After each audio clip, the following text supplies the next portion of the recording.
दोस्तों स्वागत है आप सभी का आपके अपने YouTube चैनल मैं भी आयस पर।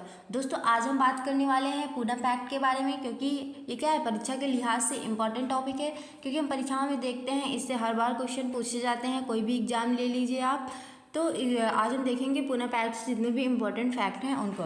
तो पूना पैक्ट किन किन के बीच में हुआ था? ये डॉक्टर अम्बेडकर और किसके बीच में हुआ था? गांधी जी के बीच में हुआ था। तो डॉक्टर अंबेडकर क्या थे? दलित वर्गों के लिए एक अलग निर्वाचन क्षेत्र के पक्ष में थे। वो क्या चाहते थे? दलितों के लिए क्या बन जाए, अलग से निर्वाचन क्षेत्र बन जाए। और यह बात उन्होंने कहाँ रखी थी? प्रथम गोलमेज सम्मेलन में सामने भी रखी थी। वे सम्मेलन में दलितों का प्रतिनिधित्व कर रहे थे। गांधी इस विचार के खिलाफ थे जब प्रधानमंत्री मैकडोनाल्ड ने अल्पसंख्यकों और दलित वर्गों का क्या किया था? सांप्रदायिक पुरस्कार देने का फैसला किया था। तो उन्होंने पूना में जेल में उपवास किया था। उस समय क्या था? 1932 में गांधी जी पुणे वाले यरवदा जेल में क्या थे? बंद थे।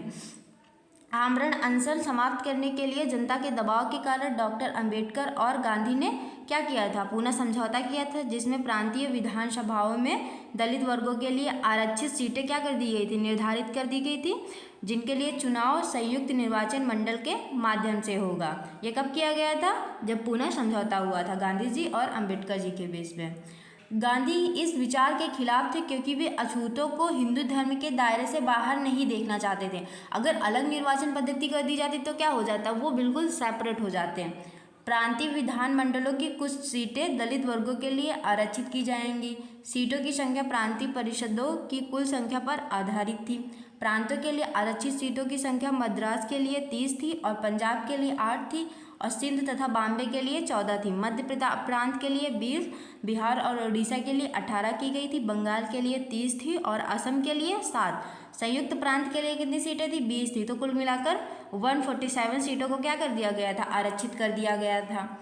इनमें से प्रत्येक सीट के लिए दलित वर्गों के सदस्य जो मतदान कर सकते थे, एक निर्वाचक मंडल बनाएंगे और यह निर्वाचक मंडल क्या होगा? 4 उम्मीदवारों के एक पैनल का चुनाव करेगा जो दलित वर्ग से होंगे। ये उम्मीदवार एक वोट के आधार पर चुने जाएंगे और सबसे अधिक वोट पाने वाले 4 उम्मीदवार चुने जाएंगे। फिर ये चारों उम्मीदवार सामान्य उम्मीदवारों के साथ क्या करेंगे? विधानसभा के चुनाव में खड़े होंगे, जहां आम मतदाता मतदान करेंगे। इसीलिए दलित वर्गों के सदस्यों को दोहरा वोट मिला, क्योंकि वे सामान्य निर्वाचन क्षेत्र के तहत भी मतदान कर सकते थे। यहाँ तक कि केंद्रीय विधानमंडल में भी संयुक्त निर्वाचन क्षेत्र और आरक्षित सीटों के समान सिद्धांत का पालन किया जाना था।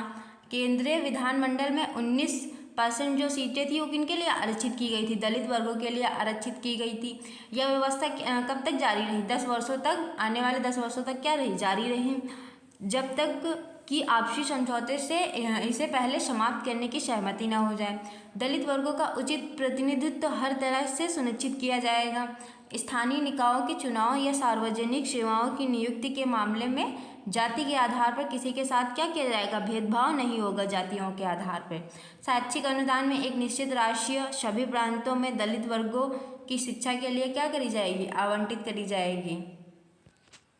दोस्तों अगर आपको वीडियो अच्छा लगा हो इसे लाइक करें, शेयर करें, सब्सक्राइब करें।